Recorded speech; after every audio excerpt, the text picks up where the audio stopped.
ano depois, eu passei a atuar num outro grande caso, que foi o caso Banestado. Esse caso foi um precursor da Lava Jato, foi o caso em que a gente desenvolveu uma redoma, em que a gente cresceu a cultura ali das colaborações premiadas.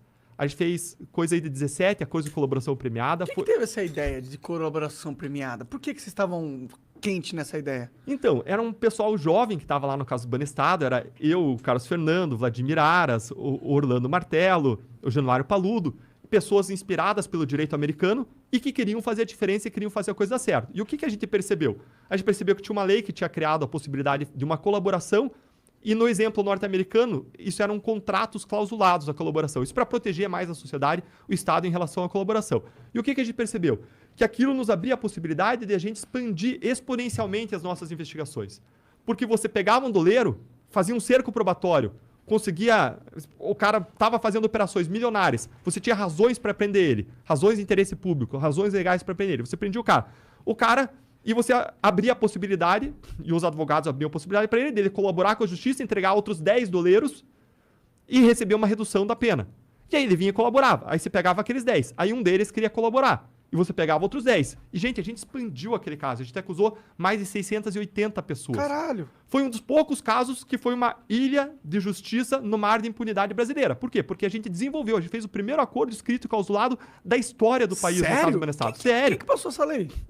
A lei tinha passado antes, lá na década de 90, tinha passado algumas leis dizendo assim... 90, é possível fazer, mas ninguém tinha feito um acordo escrito e clausulado. Então a gente inovou.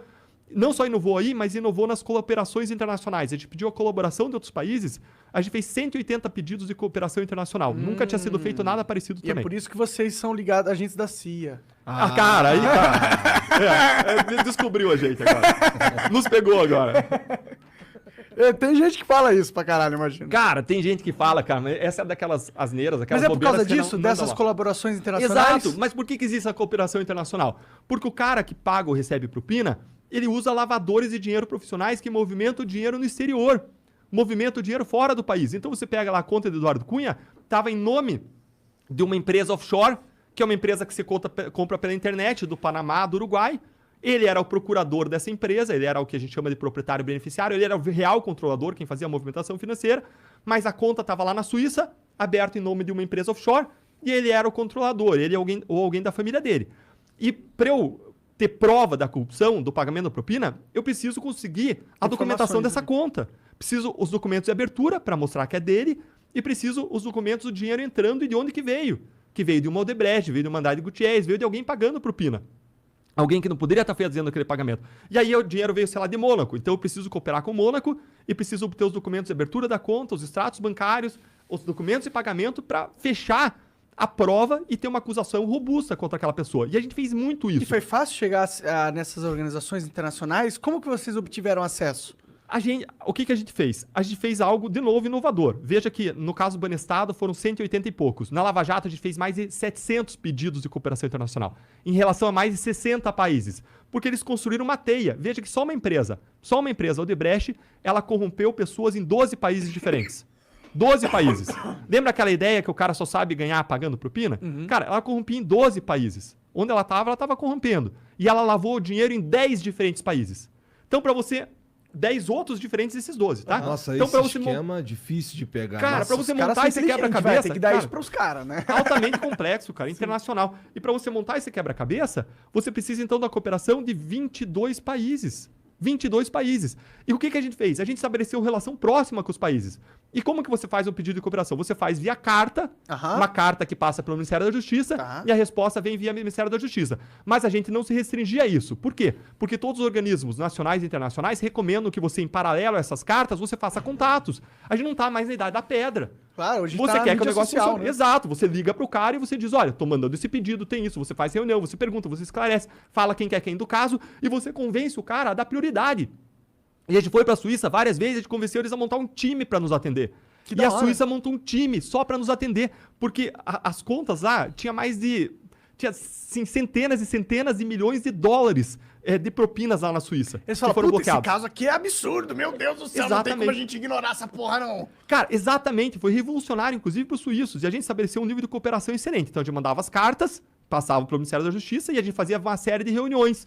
E reuniões presenciais, fazia ligações, mandava e-mail. Mas foi fácil chegar nessas pessoas na Suíça? Vocês ligaram como? Vocês tinham esse contato por causa dos trabalhos que vocês fizeram? Como que foi? A primeira vez, o primeiro contato foi o seguinte, a gente estava lá no começo do Lava Jato, e eu acabei não contando, eu ainda estou com aquela tua pergunta para responder, mas eu chego lá uma hora, tá? Aquela pergunta sobre qual que foi o momento mais difícil, né? É verdade, pô. A gente vai evoluindo então, a primeira vez foi o seguinte, eu vou acho que retomar aqui a do Igor, e aí eu vou chegar nesse ponto, Demorou. Tá? Então, eu tive um caso, então, de insucesso, que foi o caso dos gafanhotos, depois tive outro caso de insucesso, foi o caso Banestado, mais de 580 pessoas, 680 pessoas acusadas, sabe quantas pessoas foram presas? Pouco mais de 10. 10 anos depois, pouco mais de 10 tinham sido presas, responsabilizadas. Por quê? Porque o sistema não funciona. Quem tinha sido responsabilizado tinha sido os colaboradores. Isso é justo ou injusto? Isso é injusto pra caralho. Cara, o cara que colabora é o cara que tava se ferrando. Aí, um ano depois, eu tive um outro grande caso de corrupção e a gente acusou 2 empresários, auditores da Receita por corrupção também e outros crimes. Consegui condenar os 2 a mais de 40 anos de prisão cada um. Que da hora.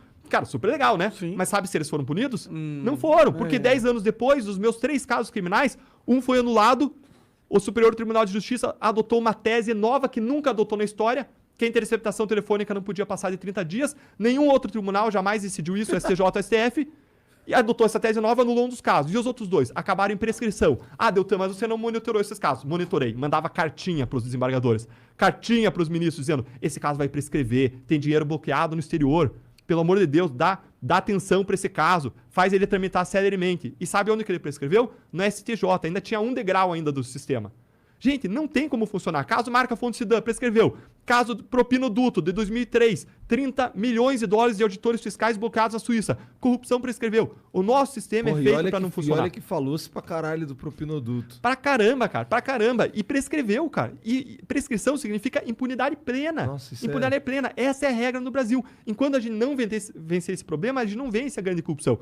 E justamente para entender esse problema e pensar em como transformar a realidade, que eu decidi fazer um curso mais profundo, estruturado, em que eu coloco materiais de apoio, aulas para os alunos. É um curso que está disponível, fazer agora minha propaganda do curso. Claro, certo. São aulas que você emprego, tem. Né? Legal, exatamente. Agora saí do meu trabalho, né? Agora sou professor. Com exatamente. certeza.